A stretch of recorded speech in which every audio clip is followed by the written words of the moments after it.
नमस्कार दोस्तों, कैसे हैं आप लोग। आशा करती हूँ आप लोग बहुत अच्छे होंगे। आज हम बात करेंगे G7 के बारे में। क्यों ये दुनिया का सबसे ताकतवर देशों का समूह है, इसकी ऐतिहासिक पृष्ठभूमि के बारे में, साथ ही साथ में ये भारत के लिए किस तरीके से महत्वपूर्ण है। तो चलिए आइए शुरू करते हैं।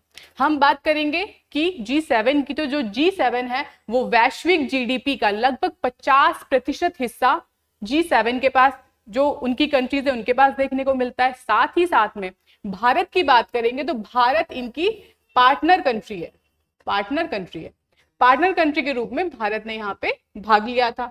अब हम बात करेंगे कि G7 की ऐतिहासिक पृष्ठभूमि के बारे में कि ये बना कैसे। 1973 में हम देखते हैं कि इजराइल पर मिस्र और सीरिया का हमला हुआ, जिसकी वजह से सारे जो गल्फ कंट्रीज थी वो एक हो गई और हमें जो यूरोपियन कंट्रीज है वो इजराइल के साथ दिखी, जिसकी वजह से इन लोगों ने क्या किया, जो गल्फ कंट्रीज थी इन्होंने तेल निर्यात से इनकार कर दिया यूरोपियन और यूएसए के संबंध में। जिसके बाद हम 1973 में संकट से निपटने के लिए और एक कॉम्प्रिहेंसिव पॉलिसीज बनाने के लिए इन लोगों ने एक नया गुट बनाया जिसे हम बोल रहे हैं G7। G7 की बात करें तो स्टार्टिंग में इसके सिर्फ 6 मेंबर्स थे। जब इनका गठन हुआ तो उसे हम G6 बोलते थे। इसमें कौन कौन से थे? यूएसए था, यूके था, फ्रांस था, जर्मनी था, जापान था और इटली थे। 1976 में इसको हम G7 के रूप में देखते हैं, जिसमें कनाडा को हमने और ऐड कर लिया। फिर हम देखते हैं 1998 में ये G8 के रूप में मिला, जिसमें रशिया का प्रवेश हुआ। लेकिन 2014 में रूस के क्रीमिया पे आक्रमण के बाद रूस को इस संगठन से हटा दिया गया और अब ये G7 के रूप में ही हमें दिखता है। अब बात करें कि G7 में कौन कौन से हैं, तो यूएसए है, कनाडा है, ब्रिटेन है, जापान है, फ्रांस है, जर्मनी है और इटली है। ठीक, ये इन देशों का समूह देखने को मिलता है। और हम बात करें कि जो अभी 52nd जो इनका शिखर सम्मेलन हो रहा है उसके प्रमुख प्रतिभागियों के बारे में, तो जो यूरोपीय संघ है, यूरोपियन यूनियन है, उनके जो आयोग के प्रमुख है उर्सुला वॉन डेर लेयन, और काउंसिल के जो प्रमुख है एंटोनियो कोस्टा, वो इसमें शामिल थे। वैश्विक नेताओं की बात करें तो डोनाल्ड ट्रंप अमेरिका से, जॉर्जिया मेलोनी इटली से, मार्क कार्नी कनाडा से, फेडरिक मर्ज जर्मनी से, ब्रिटेन से केयर स्टीमर और जापान से सनाए तकाइची। और हम बात करें इंडिया के बारे में तो विशेष आमंत्रित कंट्री जो पार्टनर कंट्री है, जिसमें इंडिया भी था, उसमें और कौन कौन से पार्टनर कंट्री थे, तो भारत, ब्राजील, इजिप्ट, मिस्र, केन्या, साउथ कोरिया और सीरिया। ठीक, इसमें साथ ही साथ में जो यूक्रेन है, ईरान, कतर और यूएई के प्रतिनिधियों ने भी विशेष चर्चाओं के लिए इनको भी आमंत्रित किया गया था। अब हम बात करते हैं कि G7 में प्रमुख एजेंडा क्या क्या थे। अगर हम एजेंडा की बात करते हैं तो देखें, पहला रशिया यूक्रेन वॉर था। क्यों? क्योंकि 5 सालों से ये वॉर लगातार चल रहा है। तो इन लोगों ने बोला है कि यूक्रेन की किस तरीके से, क्योंकि यहाँ पे जेलेंस्की भी थे, उन्होंने सैन्य सहायता और एयर डिफेंस सिस्टम को देने की बात हुई यहाँ पे। सेकंड बात करते हैं एजेंडा में, तो वैश्विक आर्थिक असंतुलन को लेकर था। क्यों? क्योंकि हम देखते हैं कि चाइना की अत्यधिक उत्पादन की समस्या, वहां पे चाइना अत्यधिक उत्पादन कर रहा है। और यूएस के बारे में देखें तो यूएस में जो खपत है, कंजप्शन बहुत ज्यादा है और इस टाइम यूरोप में इन्वेस्टमेंट को लेकर बहुत बड़ी चिंता हो रही है। तो ये इसका सेकंड मुद्दा था। थर्ड मुद्दा था मध्य पूर्व तनाव, जो कि भी हम देख रहे हैं कि अमेरिका, इजराइल, ईरान जो वॉर हो रहा है। अभी उसमें हमने हॉर्मुज स्ट्रेट से रिलेटेड जो यूएस और ईरान की पीस डील भी देख रहे हैं। तो उसमें यह था कि इस क्षेत्र में अस्थिरता की वजह से वैश्विक आर्थिक अर्थव्यवस्था पे बहुत बुरा प्रभाव पड़ रहा है।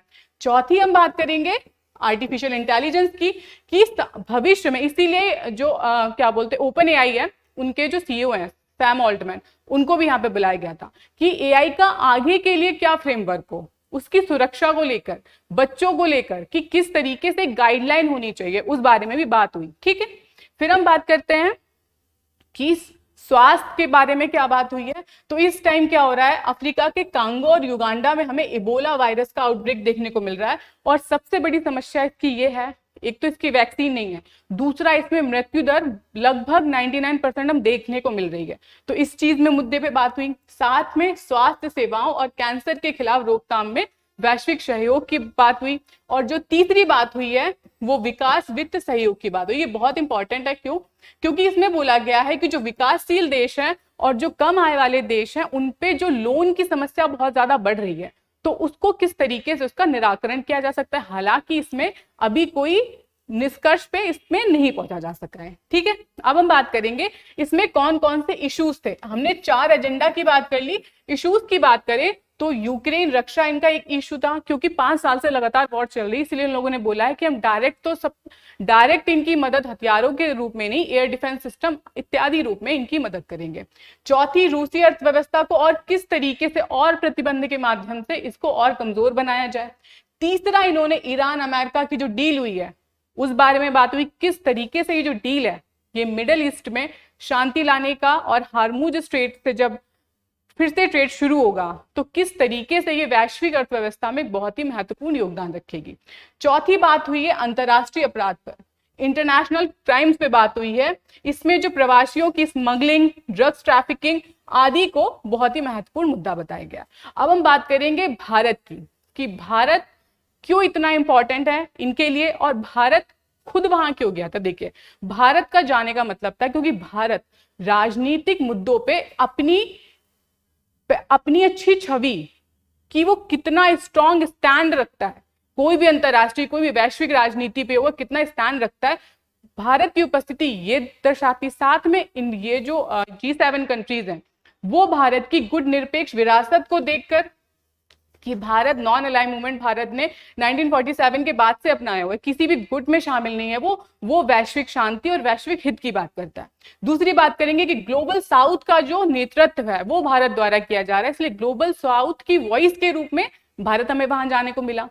तीसरा देखते हैं कि विशाल आर्थिक बाजार के लिए भारत को आमंत्रित किया गया, क्योंकि हम जानते हैं कि इंडिया की पॉपुलेशन वर्ल्ड की सबसे बड़ी पॉपुलेशन है, हम लोग फास्टेस्ट ग्रोइंग इकोनॉमी है, जिसके लिए उनके लिए हमारी बहुत ज्यादा इंपॉर्टेंस है। और भारत अपनी वैश्विक मुद्दों पे और वैश्विक राजनीति पे अपनी पकड़ दिखाने और अपना साफ स्टैंड क्लियर करने वहां पे गया। तो हमने देखा कि क्या क्या एजेंडा थे, क्या क्या इश्यूज थे, इसका गठन कैसा हो, पूरी ऐतिहासिक पृष्ठभूमि के बारे में देखी।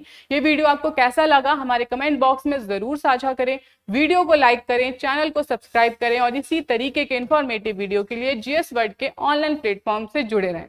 जय हिंद, जय